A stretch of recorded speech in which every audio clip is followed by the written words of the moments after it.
जय हिंद दोस्तों। आज हम इस वीडियो में देखेंगे विजन आईएएस का टेस्ट सीरीज नंबर 3। इसमें ज्योग्राफी से संबंधित टॉपिक हैं। पहले हम लोग ज्योग्राफी खत्म करेंगे, उसके बाद हिस्ट्री खत्म करेंगे। ऐसे करके एक एक विषय का सारा टेस्ट सीरीज लगाते चलेंगे। तो चलिए आज के इस क्वेश्चन को शुरू करते हैं। क्वेश्चन नंबर 1 है, इस मृदा का विकास दक्कन के पठार के दक्षिण तथा पूर्वी भाग में कम वर्षा वाले उन क्षेत्रों में हुआ है जहां रवेदार अग्रय चट्टान पाई जाती हैं। यह मृदा सामान्यतः उपजाऊ होती हैं, जबकि शुष्क ऊपरी क्षेत्रों में मोटे कण वाले संरचना के कारण इसकी उर्वरता कम होती है। इसमें सामान्यतः ह्यूमस, फास्फोरस और नाइट्रोजन की कमी होती है। उपर्युक्त परिच्छेद में निम्नलिखित में से कौन सी मृदा को संदर्भित करता है? इसमें ऑप्शन है काली मृदा, लैटेराइट मृदा, लाल और पीली मृदा, चौथा ऑप्शन जलोढ़ मृदा। अगर जो देखें तो ये पूरा परिच्छेद जो है वो लाल और पीली मृदा को संदर्भित कर रहा है। लाल मृदा का विकास दक्कन के पठार के दक्षिण पूर्वी भाग में कम वर्षा वाले उन क्षेत्रों में हुआ है जहां रावेदार आग्नेय चट्टान पाई जाती हैं, और वहीं पश्चिमी घाट के गिरिपात क्षेत्र के एक लंबी पट्टी में लाल मृदा पाई जाती है। और पीली मृदा और लाल मृदा जो देखें ये छत्तीसगढ़ तथा उड़ीसा के कुछ भागों और मध्य गंगा के मैदानों के दक्षिणी भागों में भी पाई जाती हैं। तो इसका सही उत्तर हो जाएगा ऑप्शन सी। नेक्स्ट क्वेश्चन देखते हैं। क्वेश्चन नंबर 2 है, हाल ही में सुर्खियों में रही खेलो इंडिया योजना के संदर्भ में निम्नलिखित कथनों पर विचार कीजिए। पहला कथन है, इस योजना के अंतर्गत देश के प्रत्येक जिले में खेलो India state centre for excellence स्थापित किया जाना है। इसमें देखें तो ये कथन सही है, क्योंकि अगर जो देखें तो 29 राज्य तथा संघ राज्य क्षेत्र के 375 जिलों में 478 खेलो इंडिया केंद्र को स्वीकृति प्रदान की गई है। और दूसरा कथन है, यह युवा कार्यक्रम और खेल मंत्रालय की एक केंद्रीय क्षेत्रक की योजना है। यह भी कथन सही है। उपयुक्त कथनों में से कौन सा कथन सही है? इसमें दोनों कथन सही हैं। इसका सही उत्तर होगा option C. Next question, Bharat में काली मृदा के संदर्भ में निम्नलिखित कथनों पर विचार कीजिए। पहला कथन है, यह मृदा उत्तरी मैदानों एवं नदी घाटियों में विस्तृत है। इसमें देखें तो यह कथन गलत है, क्योंकि काली मृदा नहीं बल्कि जलोढ़ मृदा उत्तरी मैदानों और नदी घाटियों में विस्तृत भागों में पाई जाती हैं। ये मृदाएं देश के कुल क्षेत्रफल का लगभग 40% भाग पर पाई जाती हैं। दूसरा कथन है, यह मृदा गीली होने पर फूल जाती है और चिपचिपी हो जाती है और सूखने पर सिकुड़ जाती है। ये कथन सही है। इसमें देखें तो इसी प्रक्रिया के कारण ही इसको स्वजुताई वाली मिट्टी भी कहते हैं। उपर्युक्त कथनों में से कौन सा कथन सही है? इसका सही उत्तर हो जाएगा ऑप्शन बी, केवल 2। नेक्स्ट क्वेश्चन, चीन तुल्य जलवायु क्षेत्र की निम्नलिखित विशेषताओं पर विचार कीजिए। पहला कथन है, तटवर्ती व्यापारिक पवनों का वर्ष भर प्रभाव। यह कथन सही है। दूसरा कथन है, वर्षा का एक समान वार्षिक वितरण। ये भी कथन सही है।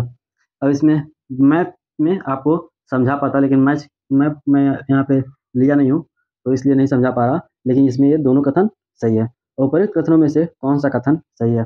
इसका सही उत्तर हो जाएगा ऑप्शन सी, 1 और 2 दोनों।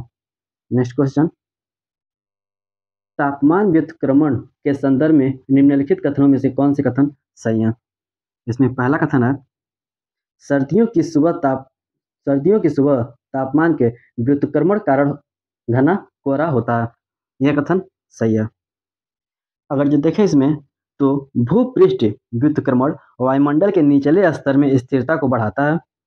धुआं तथा धूल कण व्युत्क्रमण स्तर से नीचे एकत्र होकर चारों ओर फैल जाते हैं, जिसमें वायुमंडल का निचला स्तर भर जाता है। इसमें सर्दियों में सुबह के समय घने कोहरे सामान्य घटना होती है। अगर जो वहीं देखें तो यह व्युत्क्रमण कुछ ही घंटों तक रहता है। सूर्य के ऊपर चढ़ने और पृथ्वी के गर्म होने के साथ यह समाप्त भी हो जाता है। दूसरा कथन है, यह मैदानी इलाकों की एक विशेषता है। यह पर्वतीय इलाकों में नहीं दिखाई देती है। यह कथन गलत है। ये उल्टा एक कथन लिखा हुआ है, क्योंकि यह पहाड़ी और पर्वतीय क्षेत्रों में वायु के अपवाह के कारण व्युत्क्रमण की स्थिति है। पहाड़ियों तथा पर्वतों पर रात में जो ठंडी हुई हवाएं गुरुत्वाकर्षण बल के प्रभाव के कारण और भारी और घनी होने के कारण लगभग जल की तरह कार्य करती हैं। इसलिए यह ढाल के साथ ऊपर से नीचे उतरती हैं। नीचे दिए गए कोट में से कौन से कथन सही हैं? इसका सही उत्तर हो जाएगा ऑप्शन ए, केवल 1। नेक्स्ट क्वेश्चन, निम्नलिखित कथनों पर विचार कीजिए। पहला कथन है, भारत में विश्व के स्थलीय क्षेत्रफल का 20% से अधिक भाग है। यह कथन गलत है, क्योंकि इसमें अगर जो देखें तो केवल 2.4% भाग है, इसलिए कथन गलत हो जाता है। दूसरा कथन है, क्षेत्रफल की दृष्टि से यह विश्व का 7वां सबसे बड़ा देश है। यह कथन सही है। तीसरा कथन है, भारत का अक्षांशीय एवं देशांतरीय विस्तार लगभग 30 डिग्री है। यह भी कथन गलत है, क्योंकि ये 30 डिग्री नहीं, लगभग 60 डिग्री नहीं, लगभग 30 डिग्री है। उपरोक्त कथनों में से कौन सा कथन सही है? इसका सही उत्तर हो जाएगा ऑप्शन सी, केवल 2। नेक्स्ट क्वेश्चन देखते हैं। निम्नलिखित कथनों पर विचार कीजिए। पहला कथन है, ऊर्जा के संवहनीय स्थानांतरण की प्रक्रिया मुख्यतः क्षोभ मंडल तक ही सीमित रहती है। यह कथन सही है। पृथ्वी के संपर्क में आई वायु गर्म होकर धाराओं के रूप में लंबवत उठती है और वायुमंडल में तापमान का संचरण करती है। वायुमंडल के लंबवत तापमान की यह प्रक्रिया संवहन कहलाती है और वही ऊर्जा के स्थानांतरण का यह प्रकार केवल क्षोभमंडल तक ही सीमित रहता है। दूसरा कथन है, मध्य अक्षांशों में दैनिक मौसम के दैनिक परिवर्तन केवल अभिवहन के कारण होता है। यह भी कथन सही है। वायु के क्षैतिज संचलन से होने वाला ताप का स्थानांतरण अभिवहन कहलाता है और लंबवत संचलन की अपेक्षा वायु के क्षैतिज संचलन अपेक्षाकृत रूप में अधिक महत्वपूर्ण होती है। मध्य अक्षांशों में दैनिक मौसम होने के कारण जो परिवर्तन होते हैं वो केवल अभिवहन के ही कारण होते हैं। उपर्युक्त कथनों में से कौन सा कथन सही है? इसका सही उत्तर हो जाएगा ऑप्शन सी, 1 और 2 दोनों। नेक्स्ट क्वेश्चन देखते हैं। भारतीय प्रायद्वीपीय खंड की निम्नलिखित विशेषताओं पर विचार कीजिए। पहला कथन है, यह मुख्य रूप से प्राचीन नाइस व ग्रेनाइट सेल से बना है। यह कथन सही है। दूसरा कथन है, पश्चिम में थार मरुस्थल और पूर्व में कार्बी एंगलांग पठार इसके विस्तार है। यह भी कथन सही है। अगर जो देखें इसमें जो प्रायद्वीपीय खंड की उत्तरी सीमा कटी फटी है, जो कच्छ से आरंभ होकर अरावली पर्वत के पश्चिम से गुजरती हुई दिल्ली तक और फिर यमुना व गंगा नदी के समानांतर राजमहल की पहाड़ी व गंगा डेल्टा तक जाती है। इसके अतिरिक्त उत्तर पूर्व में करगी एगलान और मेघालय पठार तथा पश्चिम में राजस्थान भी इस खंड के विस्तार में आता है। उपर्युक्त कथनों में से कौन सा कथन सही है? इसमें दोनों कथन सही है। इसका सही उत्तर हो जाएगा ऑप्शन सी, 1 और 2 दोनों। नेक्स्ट क्वेश्चन, महासागरीय धाराओं का संचलन किसके द्वारा प्रभावित होता है? इसमें दिया है पवनों के द्वारा, समुद्र की लवणता के कारण, कोरियोलिस बल के कारण। ये तीनों के कारण ये होता है। नीचे दिए गए कोड का प्रयोग कर सही उत्तर दीजिए। इसका सही उत्तर हो जाएगा ऑप्शन डी, 1, 2 और 3। नेक्स्ट क्वेश्चन, मृदा के जैविक पदार्थों के अपघटन के संदर्भ में निम्नलिखित में से कौन सा कथन सही नहीं है? यहाँ ध्यान दीजिए, सही नहीं कथन पूछा है। पहला है, ऑक्सीजन अपघटन की प्रक्रिया को तीव्र करता है। ये सही है, क्योंकि जो ऑक्सीजन होता है अधिकांश जीव जो श्वसन और प्रजनन के लिए ऑक्सीजन पर ही निर्भर रहते हैं, इसलिए कथन सही हो जाता है। दूसरा है, यदि अपघटन नाइट्रोजन से भरपूर है तो अपघटन तीव्र हो जाता है। यह भी कथन सही है। संगठन यदि अपर्दन नाइट्रोजन और जल विलेय तत्वों जैसे शर्करा से भरपूर होता है तो अपघटन की प्रक्रिया तीव्र होगी, और वही देखें तो लिग्रीन और काइटिन से भरपूर होगा तो अपघटन की प्रक्रिया धीमी हो जाएगी। तीसरा कथन है, मृदा का पीएच अपघटन की प्रक्रिया को प्रभावित करता है। यह भी कथन सही है, क्योंकि मृदा का पीएच लाभकारी सूक्ष्म जीवों की गतिविधि को प्रभावित करता है और पौधों को वृद्धि इससे प्रभावित होते हैं। मृदा के जैविक पदार्थों को अपघटित करने वाले जीवाणुओं की गतिविधियां प्रबल अम्लीय मृदा में बाधित हो जाती हैं। चौथा कथन है, शीत तापमान अपघटन की प्रक्रिया को तीव्र करता है। ये कथन गलत है। इसमें जो तापमान है वो शीत तापमान अपघटन की प्रक्रिया को बाधित करता है, न कि तीव्र करता है, इसलिए यह कथन गलत हो जाता है। तो इसका सही उत्तर हो जाएगा ऑप्शन डी। नेक्स्ट क्वेश्चन देखते हैं। भारत के प्रायद्वीपीय पठार के संदर्भ में निम्नलिखित कथनों पर विचार कीजिए। पहला कथन है, यह एक अविरत स्थिर खंड है जो किसी भी भ्रंश या अपसारी सीमा से विहीन है।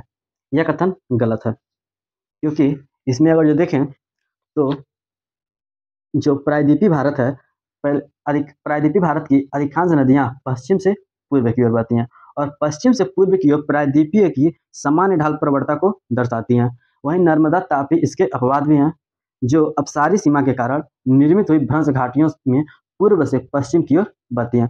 प्रायद्वीपीय पठार पृथ्वी के सबसे प्राचीनतम एवं स्थिर भू आकृति में से एक है। दूसरा कथन है, इसका निर्माण पश्चिम से पूर्व की ओर समान प्रवणता के साथ हुआ है। यह कथन सही है। उपरोक्त कथनों में से कौन सा कथन सही नहीं है? इसमें पहला कथन नहीं सही है, इसका सही उत्तर हो जाएगा ऑप्शन ए, केवल 1। नेक्स्ट क्वेश्चन, ये क्षैतिज संस्तरण वाली शैलों द्वारा निर्मित होती हैं तथा पृथ्वी के भूपर्पट्टी के संचलनों से अपेक्षाकृत अप्रभावित रहते हैं। ये अवतरण क्षेत्र पृथ्वी की सतह पर सर्वाधिक स्थापित प्राकृतिक निम्न भूमियों का निर्माण करती हैं। उपरोक्त कथनों में से निम्नलिखित में से किसका सर्वोत्तम रूप से वर्णन होता है? इसमें ऑप्शन है, पेनी प्लेन, पदस्थली, संरचनात्मक मैदान या तटीय मैदान। इसका अगर जो देखें तो ये जो पूरा परिच्छेद है ये संरचनात्मक मैदान के बारे में चर्चा कर रहा है। इसका सही उत्तर हो जाएगा ऑप्शन सी। नेक्स्ट क्वेश्चन, परत अपर्दन के संदर्भ में निम्नलिखित कथनों पर विचार कीजिए। पहला कथन है, यह भारी वर्षा के बाद समतल भूमि पर होता है। यह कथन सही है। अपर्दन है तो समतल भूमि पर ही होगा। दूसरा कथन है, यह मृदा की महीन और अधिक उपजाऊ शीर्ष परत को हटा देता है। यह भी कथन सही है।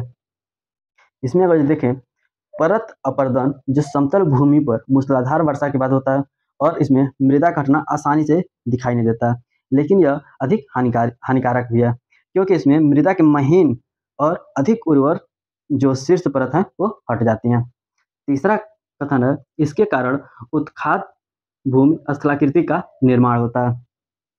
यह कथन गलत है, क्योंकि अवनलिका अपर्दन सामान्यतः तीव्र ढालों पर होता है और वर्षा में से गहरी बनी हुई जो अवनलिकाएं हैं वो कृषि भूमियों को छोटे छोटे टुकड़ों में खंडित कर देती हैं, जिससे वे कृषि के लिए अनुपयुक्त हो जाती हैं। जिस प्रदेश में अवनलिकाएं या बीहड़ जैसी अधिक संख्या होती हैं उसे उत्खात भूमि या स्थलाकृतियां कहते हैं। उपरोक्त कथनों में से कौन सा कथन सही है? इसका सही उत्तर हो जाएगा ऑप्शन ए, केवल 1 और 2। नेक्स्ट क्वेश्चन है, निम्नलिखित में से कौन सा शिलीभवन की प्रक्रिया का सर्वोत्तम वर्णन करता है? इसमें ऑप्शन देखते हैं। पहला है, यह तलछट के ठोस होने के माध्यम से शैलों के निर्माण की प्रक्रिया है। यह कथन सही है। अगर जो देखें, इसमें जो सेडिमेंट्री यानी अवसादी शब्द की व्युत्पत्ति लैटिन भाषा शब्द के सेडिमेंट से हुई है, जिसका अर्थ यह होता है कि व्यवस्थित होना। पृथ्वी के सतह की शैलें जो आग्नेय, अवसादी और कायांतरित शैलें हैं, इनका अपक्षायिक कारकों के प्रति अनावृत्ति होती है, जो विभिन्न आकार के खंडों में विभाजित होती है।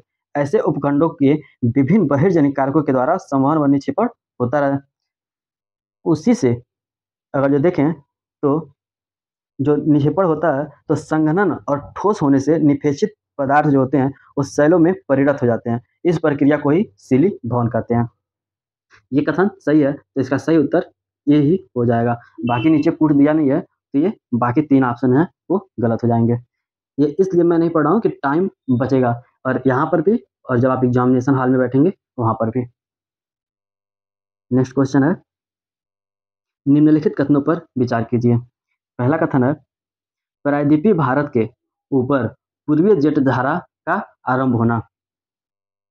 दूसरा कथन है, हिमालय के उत्तर में स्थित क्षेत्र में उच्च दाब का विकास होना। अब ये किस परिच्छेद में कह रहा है ये इसको देखते हैं।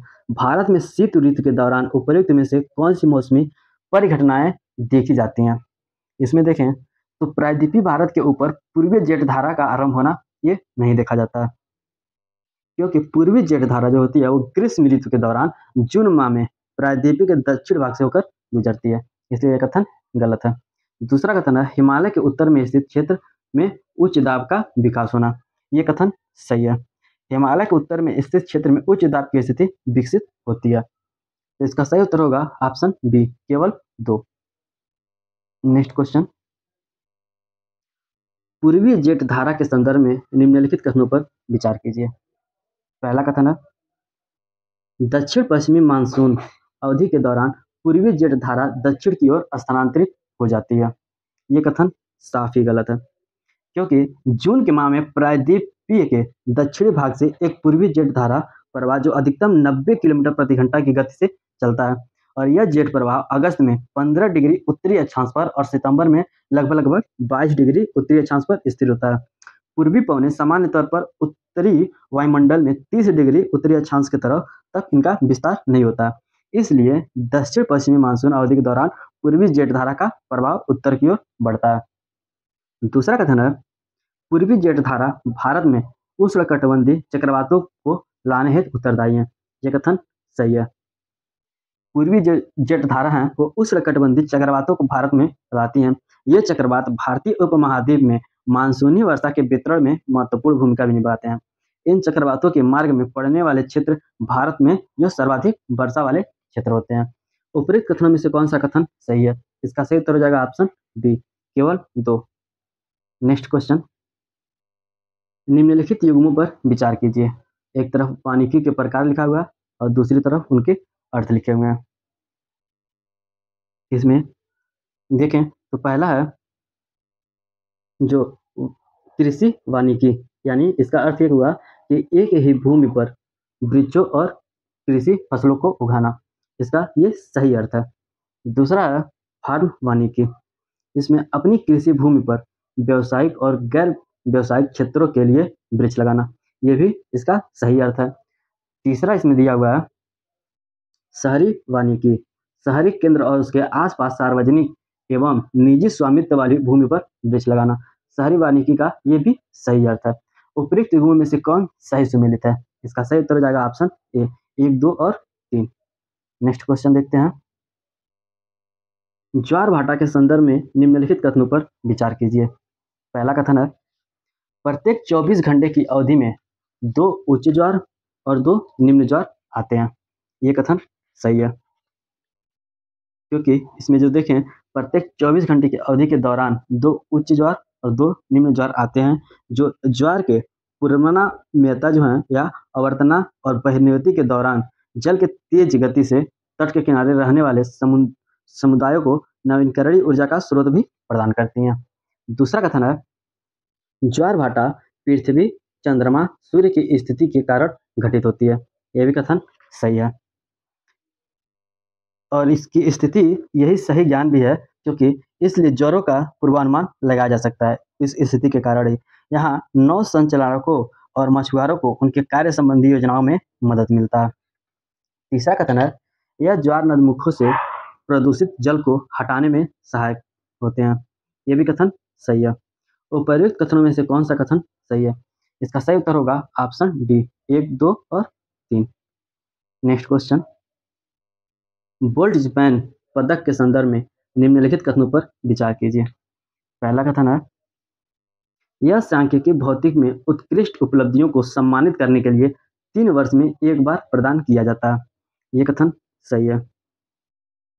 जो यह सांख्यिकी भौतिक के उत्कृष्ट उपलब्धियों को सम्मानित करने के लिए 3 वर्ष में एक बार इसको प्रदान किया जाता है। दूसरा कथन है सीवी रमन यह पदक जीतने वाले एकमात्र भारतीय हैं। यह कथन गलत है, क्योंकि अभी हाल ही में इलाहाबाद विश्वविद्यालय के पूर्व छात्र और पुणे के भारतीय विज्ञान शिक्षा एवं अनुसंधान संस्था के प्रतिष्ठित प्राध्यापक के रूप में कार्यरत एक प्रसिद्ध भौतिक वैज्ञानिक जो दीपक धर को वर्ष 2022 के लिए प्रतिष्ठित बोल्ट्जमैन पदक के लिए चयनित किया गया है। यह प्रतिष्ठित सम्मान से सम्मानित होने वाले वह पहले भारतीय हैं। उपरोक्त कथनों में से कौन सा कथन सही है? इसका सही उत्तर हो जाएगा ऑप्शन ए, केवल 1। नेक्स्ट क्वेश्चन, जलोढ़ मृदा के संदर्भ में निम्नलिखित कथनों पर विचार कीजिए। पहला कथन है भांगर पुरानी जलोढ़ से बना है और इसमें चूनेदार निक्षेप पाए जाते हैं जिन्हें कंकड़ कहा जाता है। यह कथन सही है।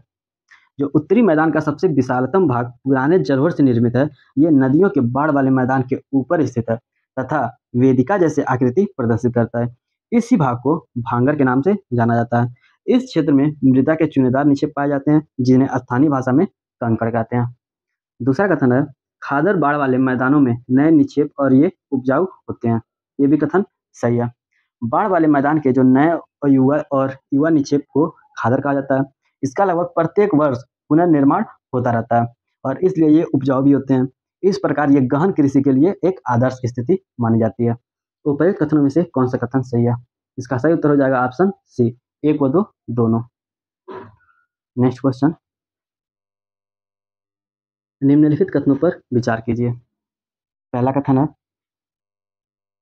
स्टैलेक्टाइट का धाराओं को फर्श से ऊपर की ओर बढ़ते हैं। ये कथन सही है।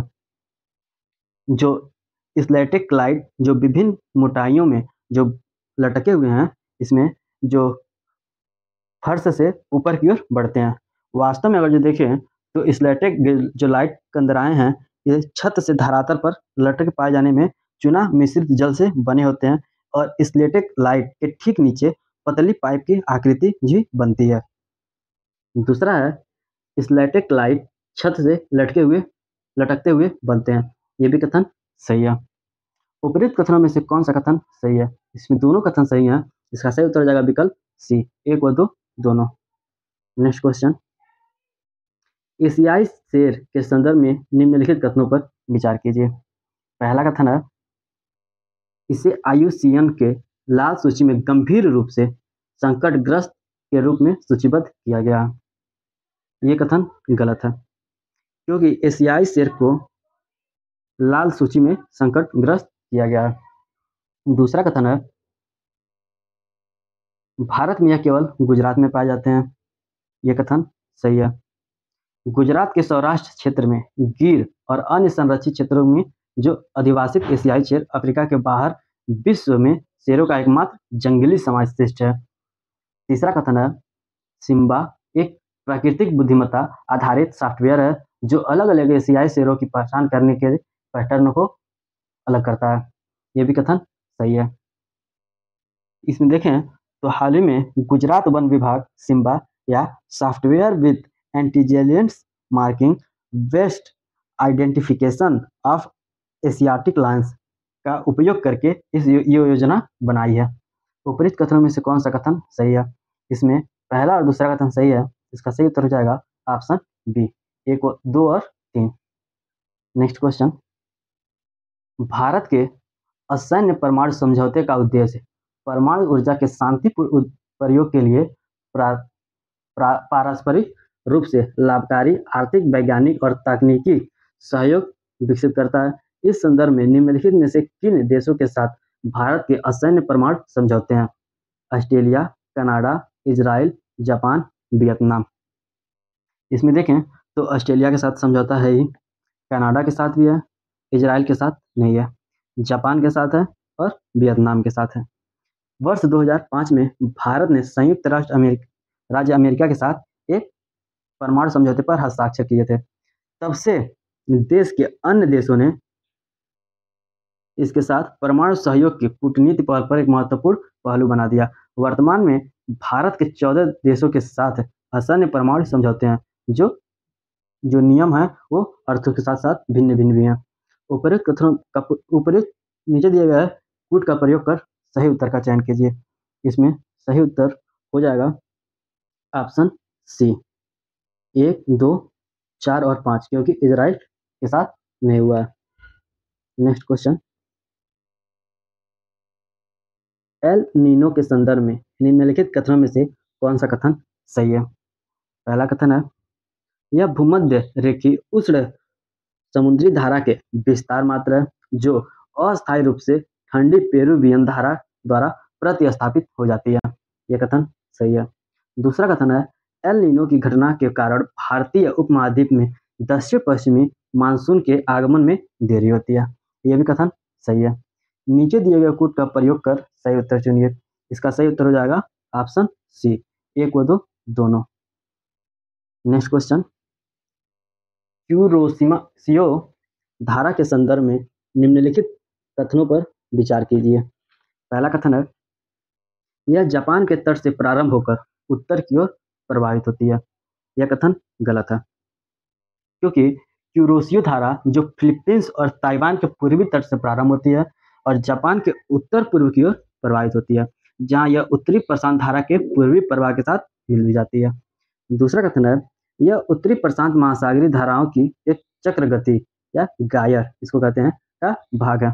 यह कथन सही है। जो क्यूरोसियो धारा उत्तरी प्रशांत महासागर के उपोष्ण कटिबंधीय गायर की उष्ण पश्चिमी सीमा जो है इसकी धारा है। उपरोक्त कथनों में से कौन सा कथन सही है? इसका सही उत्तर हो जाएगा ऑप्शन बी, केवल 2। नेक्स्ट क्वेश्चन, निम्नलिखित युग्मों पर विचार कीजिए। एक तरफ लिखा हुआ है दर्रा और दूसरी तरफ राज्य। जो जिला दर्रा है वो यहाँ पे अरुणाचल प्रदेश राज्य में लिख रहा है, जो ये गलत है, क्योंकि जो जिला जम्मू और कश्मीर राज्य में स्थित एक उच्च पर्वतीय दर्रा है। दूसरा है सिपकिला, हिमाचल प्रदेश, ये सही है। जो सिपकिला है यह भारत दक्षिण सीमा पर स्थित एक पर्वतीय दर्रा है जो हिमाचल प्रदेश राज्य से किन्नौर जिले में अवस्थित है। तीसरा है जेलेला सिक्किम, ये भी सही है। ये पूर्वी सिक्किम जिले के हिमालय पर्वतीय श्रृंखला में स्थित है। यह एक पर्वतीय दर्रा है। चौथा है बारालाचा ला, उत्तराखंड, ये गलत है, क्योंकि यह जास्कर श्रेणी में स्थित एक पर्वतीय क्षेत्र है जो हिमाचल प्रदेश के लाहौर जिले को जम्मू और कश्मीर में लद्दाख से जोड़ता है। उपरोक्त युग्मों में से कौन सही सुमेलित है? इसका सही उत्तर हो जाएगा ऑप्शन बी, केवल 2 और 3। नेक्स्ट क्वेश्चन, निम्नलिखित कथनों में से कौन जल विज्ञान संबंधी सूखे का सर्वश्रेष्ठ वर्णन करता है? इसमें पहले जानते हैं जल विज्ञान संबंधी जो सूखा है, यह सूखा तब पड़ता है जब विभिन्न जल संग्रह स्थलों जैसे जल भृंतियों, झीलों, जलाशयों इत्यादि में जल की उपलब्धता का स्तर वर्षा द्वारा किए जाने वाले जलापूर्ति के बाद भी नीचे गिर जाए। तो चलिए देखते हैं इसमें। इसमें ऑप्शन ए है, सामयिक एवं स्थानिक वर्षा के असंतुलित वितरण के साथ लंबी अवधि तक अपर्याप्त वर्षा। ऐसा कुछ इसके संबंधित में है ही नहीं। दूसरा है जल संग्रहण और जलाशयों में जल की उपलब्धता में अत्यधिक कमी, जो इसका ये सही वर्णन करता है, इसलिए इसका सही उत्तर हो जाएगा ऑप्शन बी। अगर आप जल विज्ञान संबंधी सूखे को जानते हैं तो ये आगे के 2 ऑप्शन आपको पढ़ने की जरूरत ही नहीं पड़ेगी।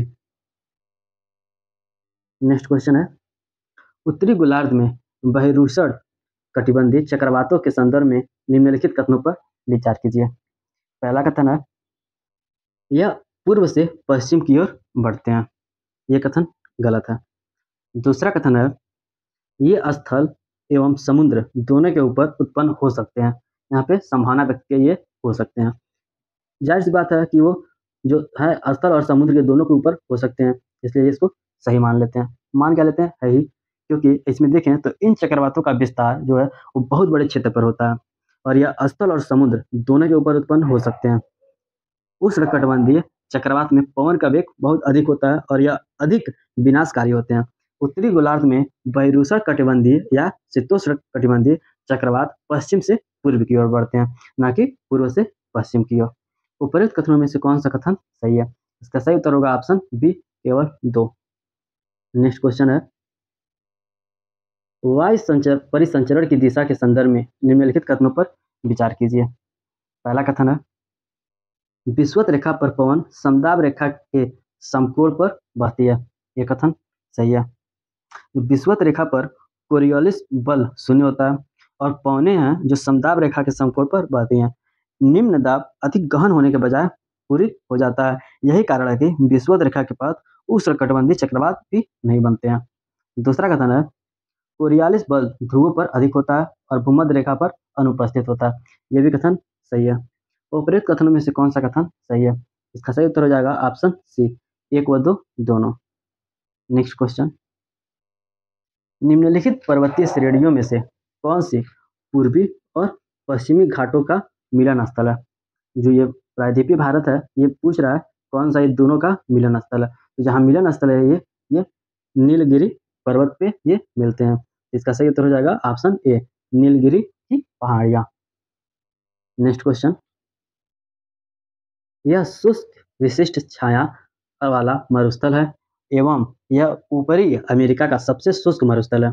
यह सियरा नेवादा पर्वत श्रेणी से कोलोराडो पठार तक फैला हुआ है तथा उत्तर में ग्रेट बेसिन और दक्षिण में सोनुरन मरुस्थल में विलीन हो जाता है। उपर्युक्त परिच्छेद में निम्नलिखित में से किस मरुस्थल का वर्णन करता है? इसमें देखें तो ये जो पूरा परिच्छेद है ये मोजाओ मरुस्थल के बारे में वर्णन कर रहा है। तो इसका सही उत्तर हो जाएगा ऑप्शन बी। नेक्स्ट क्वेश्चन, विषुवत रेखा निम्नलिखित में से किस महाद्वीप से होकर नहीं गुजरती है? दक्षिण अमेरिका से होकर गुजरती है, अफ्रीका से भी होकर गुजरती है, हालांकि अफ्रीका से तो जो तीनों रेखाएं होकर गुजरती हैं। तीसरा है एशिया से भी होकर गुजरती है और ये यूरोप से होकर नहीं गुजरती है, इसलिए इसका सही उत्तर हो जाएगा ऑप्शन डी। नेक्स्ट क्वेश्चन, यह एक गोलाकार शीर्ष और चपटे आधार वाला एक ऊर्ध्वाधर मेघ है जो आंध्र उष्णकटिबंधीय क्षेत्रों में विशिष्ट रूप से पाया जाता है। यह ऊपर उठने वाले संवहनी धाराओं से संबंध है। इसका विशाल सफेद गोलाकार पुंज सूर्य की उपस्थिति में धूसर दिखाई दे सकता है, किंतु यह एक स्वच्छ मौसम का मेघ है। उपरोक्त परिच्छेद में निम्नलिखित में से किस प्रकार के मेघ का वर्णन किया जा रहा है? इसमें देखें तो ये कपासी मेघ के बारे में बात हो रही है, क्योंकि जो कपासी मेघ है यह पूरा इस परिच्छेद को फॉलो करता है। तो इसका सही उत्तर हो जाएगा ऑप्शन बी, कपासी मेघ। नेक्स्ट क्वेश्चन, हिमालय पर्वत श्रृंखला के संदर्भ में निम्नलिखित कथनों पर विचार कीजिए। पहला कथन है, आंतरिक हिमालय को हिमाद्री या महान हिमालय के रूप में जाना जाता है। यह कथन सही है। हिमालय 3 समानांतर श्रेणियों से मिलकर बना है, जिसमें महान हिमालय या आंतरिक हिमालय, जिसे हिमाद्री भी कहा जाता है, क्योंकि यह पूरे वर्ष हिम से ढका रहता है। दूसरा कथन है, भारत की सबसे ऊंची चोटी कंचनजंगा आंतरिक हिमालय की पर्वत श्रृंखला का भाग है। यह कथन सही है। इस श्रृंखला में विश्व की सबसे ऊंची चोटी माउंट एवरेस्ट जो 8,848 मीटर है, और नेपाल की अन्नपूर्णा, कश्मीर के नंगा पर्वत और भारत की सबसे ऊंची चोटी कंचनजंगा भी इसमें शामिल है। उपरोक्त कथनों में से कौन सा कथन सही है? इसका सही उत्तर हो जाएगा ऑप्शन सी, 1 व 2 दोनों। नेक्स्ट क्वेश्चन, निम्नलिखित में से किस राज्य से होकर कर्क रेखा गुजरती है? अगर जो देखें कर्क रेखा जो यह 17 देशों से होकर गुजरती है, और अगर जो भारत के राज्य में देखें तो उड़ीसा से होके नहीं गुजरती है, त्रिपुरा से जी एकदम गुजरती है, मिजोरम से भी गुजरती है, असम से नहीं गुजरती है। अब आप लोग बताइएगा ये किन किन और राज्यों से होके गुजरती है। हालांकि मैं तो इतना बता दे रहा हूँ, ये 8 राज्यों से होके गुजरती है। नीचे दिए गए कोड का प्रयोग कर सही उत्तर चुनिए। इसका सही उत्तर हो जाएगा ऑप्शन बी, केवल 2 और 3।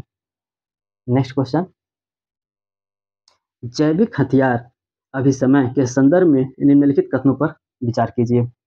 पहला कथन है, यह जैविक और विषाक्त दोनों प्रकार के हथियारों के विकास एवं उपयोग को प्रतिबंधित करता है। यह कथन सही है। दूसरा कथन है, यह सामूहिक विनाश के हथियारों की एक पूरी श्रेणी पर प्रतिबंध लगाने वाली बहुपक्षीय निशस्त्रीकरण संधि है। यह भी कथन सही है। तीसरा कथन है, जिनेवा स्विट्जरलैंड में निरस्त्रीकरण समिति के सम्मेलन के दौरान इस विषय पर बातचीत की गई थी। यह भी कथन सही है। उपर्युक्त कथनों में से कौन सा कथन सही है? इसमें तीनों कथन सही हैं। इसका सही उत्तर होगा ऑप्शन डी, 1, 2 और 3। नेक्स्ट क्वेश्चन, हरित हाइड्रोजन के संदर्भ में निम्नलिखित कथनों पर विचार कीजिए। पहला कथन, गैस के रूप में प्राकृतिक रूप से प्रयोग करने योग्य मात्रा में विद्यमान हाइड्रोजन को हरित हाइड्रोजन कहा जाता है। ये कथन गलत है। पवन और सौर ऊर्जा जैसे अक्षय ऊर्जा स्रोतों के द्वारा संचालित इलेक्ट्रोलाइजर का प्रयोग करके जल को हाइड्रोजन और ऑक्सीजन में विभाजित करके हरित हाइड्रोजन का उत्पादन किया जाता है। दूसरा कथन है, भारत की पहली हरित हाइड्रोजन आधारित माइक्रो ग्रिड परियोजना तमिलनाडु से प्रारंभ की गई। यह भी कथन गलत है। हाल ही में national thermal power corporation limited जो एनटीपीसी है के द्वारा आंध्र प्रदेश के सिमाहाद्री में स्थित भारत की पहली हरित हाइड्रोजन आधारित माइक्रो ग्रिड परियोजना का आरंभ किया गया है। उपर्युक्त कथनों में से कौन सा कथन सही है? इसमें दोनों कथन गलत हैं। सही उत्तर होगा ऑप्शन डी, ना तो एक और ना ही दो। नेक्स्ट क्वेश्चन है, निम्नलिखित में से कौन से संचलन मंद बृहद संचलन के रूप में वर्गीकृत किया जा सकता है या किए जा सकते हैं? इसमें मृदा अस्परण ये इसके द्वारा किए जा सकते हैं, भूप्रवाह इसके द्वारा नहीं किया जा सकते हैं, अवपात इसके द्वारा भी नहीं किया जा सकते हैं। नीचे दिए गए कोड का प्रयोग कर सही उत्तर चुनिए। इसका सही उत्तर हो जाएगा ऑप्शन ए, केवल 1। नेक्स्ट क्वेश्चन है, महासागरों में तापमान वितरण के संदर्भ में निम्नलिखित कथनों पर विचार कीजिए। पहला कथन है, समुद्र की गहराई बढ़ने के साथ तापमान एक सामान्य दर से घटता है। यह कथन गलत है, एक समान दर से नहीं घटता। दूसरा कथन है, उत्तरी गोलार्ध में महासागरों का तापमान दक्षिणी गोलार्ध की तुलना में अपेक्षाकृत अधिक होती है। यह कथन सही है। उपरोक्त कथनों में से कौन सा कथन सही है? इसका सही उत्तर हो जाएगा ऑप्शन बी, केवल 2। उत्तरी गोलार्ध में स्थलों की संख्या मतलब जो क्षेत्रफल है वो ज्यादा है दक्षिणी गोलार्ध की अपेक्षा, इसलिए ऐसा होता है। नेक्स्ट क्वेश्चन है, क्वेश्चन नंबर 40, भारत की जलवायु को आकार देने में हिमालय की भूमिका के संदर्भ में निम्नलिखित कथनों पर विचार कीजिए। पहला कथन है, यह आर्कटिक सर्कल के पास उत्पन्न होने वाली ठंडी और सर्द उत्तरी पवनों के से उपमहाद्वीप की रक्षा करती है। यह कथन सही है। जो उत्तर में उच्च हिमालय अपने विस्तार के साथ एक जो प्रभावी जलवायु के विभाजन के रूप में कार्य करती है और यह ऊंची पर्वत श्रृंखला उपमहाद्वीपीय को ठंडी उत्तरी पवनों के अभेद्य सुरक्षा प्रदान करती है। यह ठंडी और सर्द पवनें आर्कटिक सर्कल के निकट उत्पन्न होती है और मध्य एवं पूर्वी एशिया के आर पार प्रभावित होती है। दूसरा कथन है, यह मानसूनी पवनों को रोककर उन्हें उपमहाद्वीपीय के भीतर अपने आर्द्रता मुक्त करने के लिए बाध्य करती है। यह भी कथन सही है। उपरोक्त कथनों में से कौन सा कथन सही है? इसका सही उत्तर हो जाएगा ऑप्शन सी, 1 और 2 दोनों। नेक्स्ट क्वेश्चन, भारत की निम्नलिखित पर्वत श्रेणियों पर विचार कीजिए। उपरोक्त पर्वतमाला को पश्चिम से पूर्व की ओर सही क्रम व्यवस्थित कीजिए। अगर जैसा ही पश्चिम से पूर्व की ओर देखें, सॉरी ये गलत बन गया, पश्चिम से पूर्व की ओर इसको सही क्रम में लगाना है। अगर जो देखें इन चारों में तो सबसे पश्चिम में जो है वो सतमाला पर्वत है, उसके बाद महादेव पर्वत है, उसके बाद कैमूर श्रेणी है, उसके बाद रामगढ़ श्रेणी है। अगर इस कूट में देखें तो इसका सही उत्तर होगा ऑप्शन बी, 2, 1, 3 और 4। नेक्स्ट क्वेश्चन, महासागर में विद्यमान लवणता के संदर्भ में निम्नलिखित कथनों पर विचार कीजिए। पहला कथन है, अरब सागर में बंगाल की खाड़ी की तुलना में अधिक लवणता की प्रवृत्ति दिखाई देती है। यह कथन सही है। इसमें देखें तो अरब सागर की लवणता उच्च वाष्पीकरण और ताजे जल के कम प्राप्ति के कारण अधिक होती है, इसलिए कथन सही है। दूसरा कथन है, हैलोक्लाइन क्षेत्र में गहराई बढ़ने के साथ लवणता तीव्रता से घटती है। यह कथन गलत है। इसमें कम लवणता वाला जल उच्च लवणता वाले सघन जल के ऊपर स्थित होता है। लवणता सामान्यतः गहराई के साथ बढ़ती है और एक विशिष्ट क्षेत्र में हाइलोक्लाइन कहा जाता है, ये जो इस तीव्रता के साथ बढ़ती है, इसलिए कथन गलत है। उपरोक्त कथनों में से कौन सा कथन सही है? इसका सही उत्तर होगा ऑप्शन ए, केवल 1। नेक्स्ट क्वेश्चन, निम्नलिखित भारतीय शहरों में पूर्व से पश्चिम की ओर सही क्रम को व्यवस्थित कीजिए। इसमें रायपुर, भोपाल, लखनऊ, जयपुर। और जो देखें इन शहरों के नाम तो ये अपने अपने राज्य के राजधानी हैं। जैसे जयपुर ये राजस्थान की राजधानी, भोपाल मध्य प्रदेश की, लखनऊ उत्तर प्रदेश, रायपुर छत्तीसगढ़ का। अगर इसको पूर्व से पश्चिम की तरफ व्यवस्थित करें तो सबसे पूर्व में आएगा आपका रायपुर, उसके बाद लखनऊ, उसके बाद भोपाल, फिर जयपुर। और नीचे दिए गए कोड का प्रयोग कर सही उत्तर चुनिए। इसका सही उत्तर हो जाएगा ऑप्शन सी। नेक्स्ट क्वेश्चन, निम्नलिखित में से कौन सी स्टेपी प्रकार की जलवायु की एक विशिष्ट विशेषता है? इसमें देखें तो पहला कथन है, उत्तरी गोलार्ध में केवल महाद्वीपीय जलवायु प्रकार के घास के मैदान पाए जाते हैं। ये कथन सही है। दूसरा कथन है, दक्षिणी गोलार्ध के क्षेत्रों में समुद्री प्रभाव के कारण पूरे वर्ष वर्षा होती है। ये कथन गलत है। नीचे दिए गए कोड का प्रयोग कर सही उत्तर चुनिए। इसका सही उत्तर हो जाएगा ऑप्शन ए, केवल 1। नेक्स्ट क्वेश्चन, वायुमंडल की संरचना के संदर्भ में निम्नलिखित कथनों पर विचार कीजिए। पहला कथन है, धरातल से 120 किमी ऊंचाई के बाद ऑक्सीजन की मात्रा नगण्य हो जाती है। ये कथन सही है, क्योंकि कार्बन डाइऑक्साइड एवं जलवाष्प पृथ्वी की सतह से जो है ये 90 किमी की ऊंचाई तक पाए जाते हैं। और इसमें वायुमंडल मुख्यतः जो गैस, जलवाष्प और धूल कण से निर्मित होते हैं। ये जलवायु जो होते हैं ये वायुमंडल के ऊपरी परत में गैसों का अनुपात इस पर कई प्रकार जो परिवर्तित होता रहता है। और 120 किमी की ऊंचाई के बाद ऑक्सीजन की मात्रा लगभग नगण्य सी हो जाती है। दूसरा कथन है, कार्बन डाइऑक्साइड वायुमंडल में कुल आयतन का 1% से भी कम है। यह कथन सही है। उपरोक्त कथनों में से कौन सा कथन सही है? इसमें दोनों कथन सही है। इसका सही उत्तर होगा ऑप्शन सी, 1 और 2 दोनों। नेक्स्ट क्वेश्चन, निम्नलिखित में से किस भारतीय राज्य को मोलासेस बेसिन भी कहा जाता है? असम, पंजाब, मिजोरम, तमिलनाडु। इसमें मोलासेस बेसिन मिजोरम को भी कहा जाता है, क्योंकि महाद्वीपीय और महासागरीय अवसादों से युक्त प्राचीन खंडित चट्टानों के जो स्थूल समूह हैं, ये मुख्य रूप से तटीय अवसादों के रूप में पाए जाने वाले बलुआ पत्थर और सेल से बने होते हैं। निक्षेपण पर्यावरण में समुद्र तट, लैगून, नदी प्रवाह क्षेत्र और पृष्ठ जल कायाल जो अनूप शामिल इसमें है।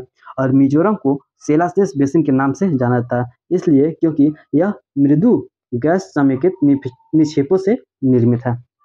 इसका सही उत्तर ऑप्शन सी होगा। नेक्स्ट क्वेश्चन, निम्नलिखित देशों पर विचार कीजिए।